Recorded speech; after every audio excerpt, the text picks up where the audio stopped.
in the semi, bobtailing it right now to go pick up a new planter. So I sold my old Kinze 2600. It's probably been almost a year. Well, no, it's not. A year ago I was planting with it. It's probably been 6 months ago that I sold it. After I got done this spring, I sold it this summer, I guess. It was a great planter, but it was getting worn out. It had a lot of slop, and most of the row units was starting to need some openers. Had quite a few welds on it, stuff like that. Still a decent planter, but I was just looking to update to something specifically that I could variable rate with. So that's what I did. So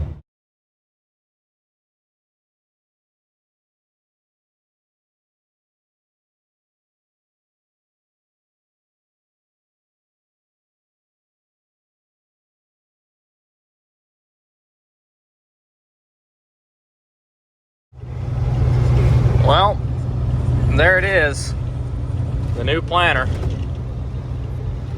Once I get home, I'll give the tour of it. Made it home. Corn's getting loaded. Planter's in at the yard now, so now we just gotta get it in the shed. Brakes are a bit touchy right now with no trailer on, but we're making do. We're making do. Well, and just like that, the planter fun ended, and we're back to the fun jobs of cleaning out bean bins. I cut these at like 14%, but they were really green yet. Lots of pods, but not getting docked. Opening the door. And we're dumping, or unloading, or whatever you want to call it. But beans are moving in the right direction, so as long as they're moving to my bank account, I'm happy.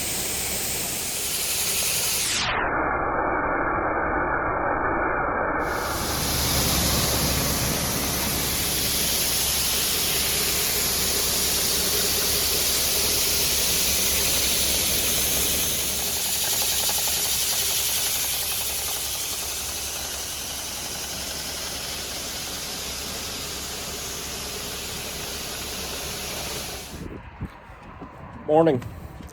I forgot yesterday I didn't do like a tour of the planter, so we'll do that this morning. New pickup. It's a F250. It's a diesel too. Well, I guess I have had diesel pickups before. Actually, my last diesel pickup was a Ford. It was a 6.4. And that's been 3 pickups ago.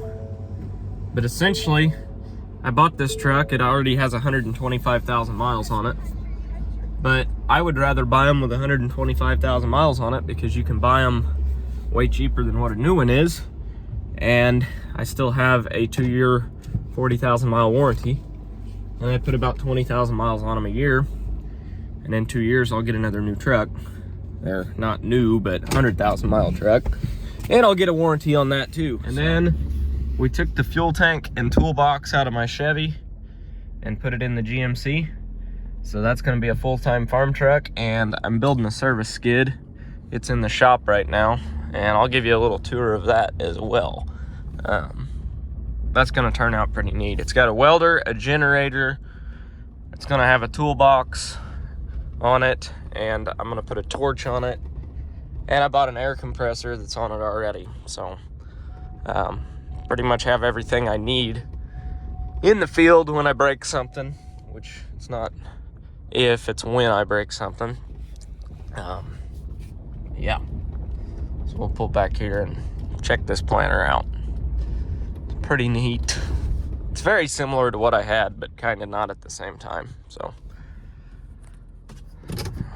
let's give her a look. I'm not a fan of the power running boards. They come out too slow. They're never there when you need them, and they end up just knocking your shins off of them. But the new planter is a Kinze 3660. I forget what year it is, but it's in really, really good shape. It's got copperhead closing wheels on it, which I really like because I really like the copperheads. It does have in-furrow, so liquid tanks are up there. So it's got in-furrow. It is a hydraulic drive planter with mechanical meters. So it is, how do I want to put this? It is capable of variable rating, which I will variable rate with this planter, since it is hydraulic drive.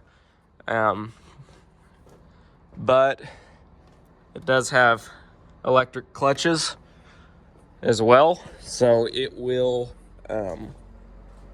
it's got row shutoffs, essentially, is what I'm getting at. So when I go and I start to overlap in point rows or whatever, it will start kicking rows off. That way it doesn't overlap. So I like that about it a lot.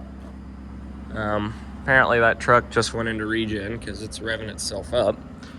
It's got mud scrapers on it. Not that I'd ever plant in the mud, but I like that it's got those. It's got really good metal on it. Openers are all really good shape. Nice and tight, not really worn down. The reason that I went from a 2600 to this 3660 is this will variable rate.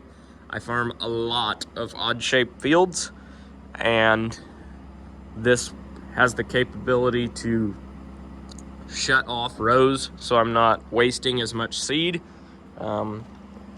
especially like the state ground.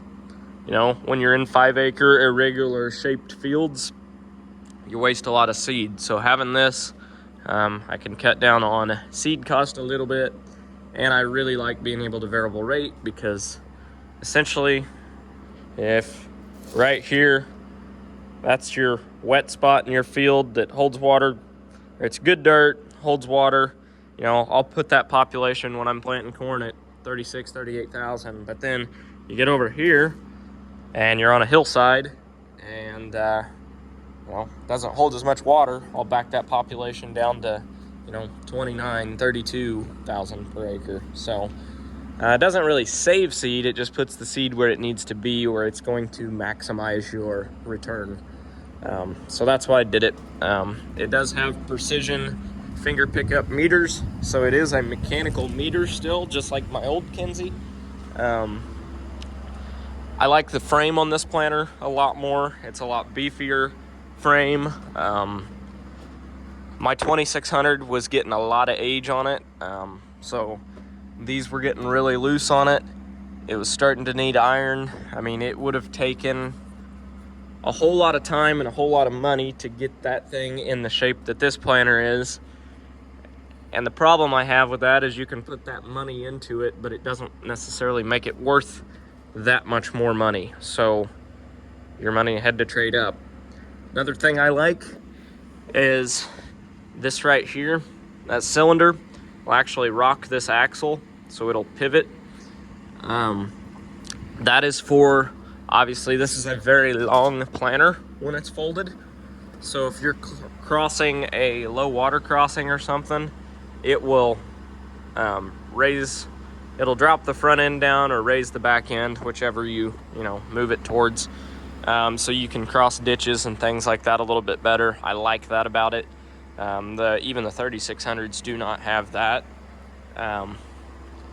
So if I would have converted my 12 row, which this is a 16 row, if I would have converted my 12 row to have liquid like this, which I've wanted liquid on a planter for a while, I'm going to run some Pivot Bio and a couple other in-furrow products next spring.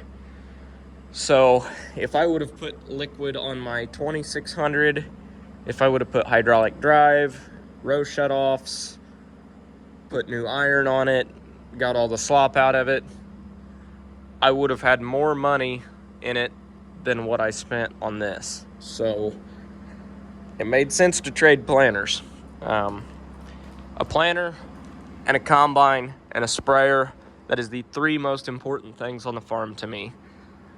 Tractors, I'll keep running 90s model tractors because as long as they do what they need to do, I have really no reason to trade up. A tractor's a tractor. It drags a tool the same as a new one. The dilemma is you get into these newer planters, you need a lot of hydraulics. You need a lot of hydraulic capacity to run them. That tractor is like 30 or 35 gallon a minute max. This thing takes 30. So it'll run it. I am going to pull this planter with the Magnum. At least I hope so. But yeah, I'm looking forward to putting some seed in the ground with it. It appears to be in really good shape. It does have spring down pressure. I did kind of want one with hydraulic down pressure, but hey, beggars can't be choosers, and the price was right on this. And it is in phenomenal shape for the acres it's got on it. It's been very well cared for. When I went to pick it up, the farm I went to pick it up at, everything they had from their shop to all their other equipment was pretty much immaculate. So I mean, that told me right there that this planter's been pretty well cared for, and they've had it for several years. I'm not so sure they didn't buy it new. So really like it. Anxious to get it in the field. So that's a planter tour. Currently organizing the parts room. Got our spray paint, our cleaner, fluids, air conditioner stuff.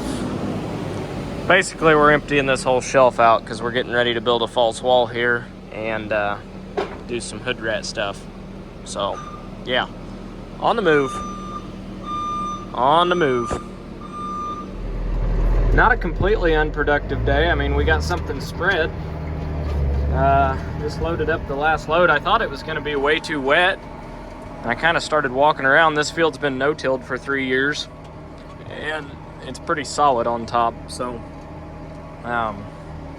yeah, we ended up getting a little bit spread today. Not quite gonna have enough to finish this field, but definitely got the last load full. I don't like loading the spreader that full, but he was wanting to go home, so I got it loaded down good. And yeah, we're definitely full. I'm not gonna lie, it's snug in here. I'm rather close on that side, but hey, the more shed space I can make, the better. Well, we did some carpentry, and it's 10:30 now, so worked on the office, and that yeah, you'll see it soon. But anyhow, it's time to go to bed.